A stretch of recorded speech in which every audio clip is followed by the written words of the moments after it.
Iran और America के बीच संकट एक बार फिर से गहराता नजर आ रहा है। ऐसे में क्रूड ऑयल के दाम $88 पर बैरल के पार जाते नजर आ रहे हैं और शेयर बाजार में भी उतार चढ़ाव का दौर जारी है। इसके साथ ही कंपनियां जून तिमाही के नतीजे भी पेश कर रही हैं, जिसका असर शेयरों पर देखने को मिल रहा है। इसी बीच FY27 की पहली तिमाही के नतीजों के बाद ब्रोकरेज हाउसेस ने करीब 10 बड़े शेयरों पर अपनी रेटिंग और टारगेट प्राइस अपडेट किए हैं। इसमें अल्ट्राटेक सीमेंट और पेटीएम पर सबसे ज्यादा पॉजिटिव राय दिखने को मिली है, जहां कई ग्लोबल ब्रोकरेज फर्म्स ने टारगेट प्राइस बढ़ाते हुए बाई की सलाह बरकरार रखी है, तो वहीं सोना, BLW precision, Oberoi reality, Jindal stainless steel और श्याम मेटेलिक्स पर भी बुलिश नजरिया अपनाया गया है। दूसरी ओर येस बैंक और HPCL पर ब्रोकरेज ने सतर्क रुख अपनाया है। तो चलिए आपको बताते हैं कि ब्रोकरेज की राय क्या है और टारगेट प्राइसेस क्या दिए गए हैं। सबसे पहले बात करते हैं उस शेयर की जिस पर अलग अलग ब्रोकरेज हाउसेस ने अपना सबसे ज्यादा भरोसा जताया है। वो है अल्ट्राटेक सीमेंट। मजबूत वॉल्यूम ग्रोथ, बेहतर प्राइसिंग और लागत पर कंट्रोल के दम पर लगभग सभी ग्लोबल ब्रोकरेज ने इस शेयर पर बुलिश रुख अपनाया है। सबसे बड़ा टारगेट सिटी ने 14,750 रुपए का दिया है। इसके अलावा JP मॉर्गन ने ओवरवेट रेटिंग के साथ टारगेट प्राइस 13,300 रुपए का दिया है और वहीं जेफरीज ने भी बाय रेटिंग के साथ 14,065 रुपए का टारगेट प्राइस रखा है। इसके अलावा मॉर्गन स्टैनले ने ओवरवेट रेटिंग दी है और इसके साथ ही टारगेट प्राइस को 14,700 रुपए रखा है, यानी कि शेयर में करीबन 22% तक की अपसाइड की उम्मीद जताई जा रही है। बाकी ब्रोकरेज फर्म्स को देखें तो गोल्डमैन सैक्स ने अल्ट्राटेक सीमेंट पर अपना टारगेट प्राइस 13,500 रुपए का रखा है, जबकि CLSA ने टारगेट को 14,000 रुपए रखा है और फिलहाल शेयर 21 जुलाई को करीबन 1% की मजबूती के साथ 12,030 पर कामकाज करता हुआ नजर आया। अब बात अगर अगले शेयर की करें तो वो है पेटीएम। कंपनी ने अपनी जून तिमाही के शानदार नतीजे पेश किए हैं। Q1 FY27 में पेटीएम का कंसोलिडेटेड नेट प्रॉफिट 79% बढ़कर 220 करोड़ हो गया, जबकि रेवेन्यू 28% बढ़कर 2,448 करोड़ तक पहुंच गया। इसी मजबूत एबिटा, पेमेंट्स और फाइनेंशियल सर्विसेज बिजनेस की तेजी के चलते गोल्डमैन सैक्स और सिटी ने टारगेट प्राइस को बढ़ा दिया है। गोल्डमैन सैक्स ने पेटीएम पर बाय रेटिंग के साथ 1,500 रुपए का टारगेट दिया है और इसके अलावा सिटी की बात करें तो उसने भी शेयर पर खरीदारी की राय बरकरार रखी है और 1,560 रुपए का लक्ष्य तय किया है। शेयर में करीब 16% तक की बढ़त का अनुमान जताया गया है। हालांकि CLSA ने हालिया तेजी के बाद रिड्यूस की सलाह बरकरार रखी है और टारगेट को 1,050 रुपए कर दिया है। फिलहाल पेटीएम का शेयर 21 जुलाई को 2.5% की गिरावट के साथ 1,317 पर ट्रेड करता नजर आया। शेयर के नतीजे काफी अच्छे रहे, लेकिन बोर्ड में बोनस इशू को लेकर मंजूरी नहीं मिलने से स्टॉक में गिरावट देखने को मिल रही है।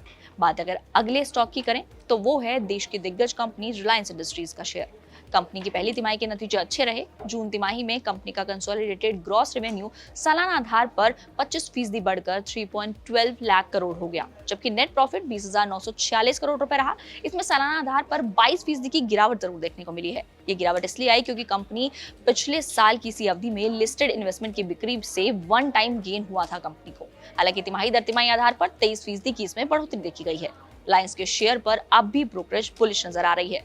रिलायंस पर मैक्विरी ने आउट परफॉर्म रेटिंग देते हुए 1,490 रुपए का टारगेट प्राइस रखा है और फिलहाल 21 जुलाई को शेयर करीबन 1% गिरकर 1,310 पर कामकाज करता नजर आया। इस शेयर पर ब्रोकरेज तो बुलिश है ही, लेकिन चलिए इस पर विद्यासागर इन्वेस्टमेंट के फाउंडर निश्चित दोषी का क्या कहना है वो भी सुन लेते हैं। रिलायंस में भी अगर हम बात करेंगे तो रिजल्ट्स आए थे एंड देन रिजल्ट्स के बाद एक फ्लैट साइड मूवमेंट ही हम देख रहे हैं।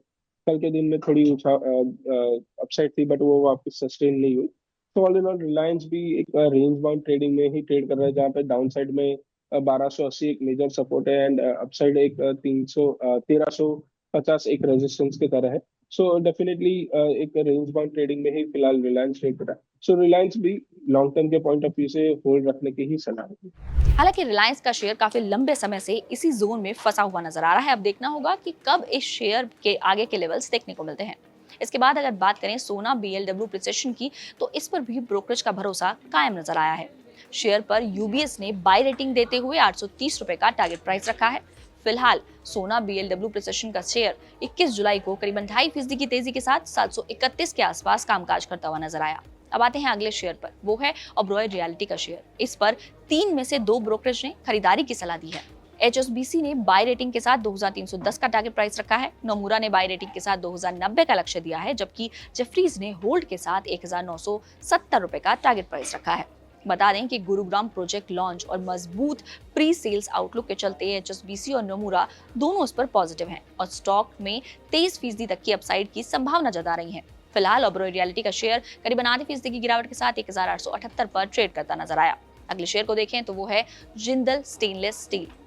इस शेयर पर गोल्डमैन सैक्स ने बाय की रेटिंग के साथ 1000 रुपए का टारगेट प्राइस दिया है, यानी कि मौजूदा भाव से स्टॉक में 37% की अपसाइड देने की उम्मीद है। गोल्डमैन सैक्स का मानना है कि बढ़ती घरेलू मांग और क्षमता विस्तार से कंपनी को लंबी अवधि में फायदा मिल सकता है। फिलहाल जिंदल स्टेनलेस का भाव 1.5% की तेजी के साथ 740 रुपए के आसपास नजर आया।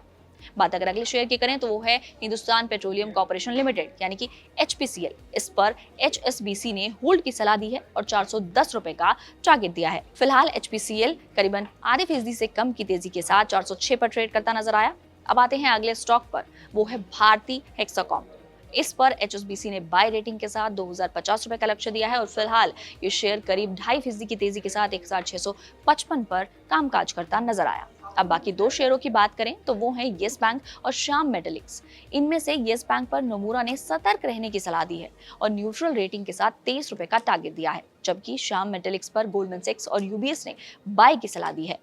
गोल्डमैन सैक्स ने श्याम मेटालिक्स का टारगेट 1050 रुपए रखा है, जबकि UBS ने इसे अपने पसंदीदा मिड कैप आइडियाज में शामिल रखते हुए 1250 रुपए का टारगेट प्राइस दिया है।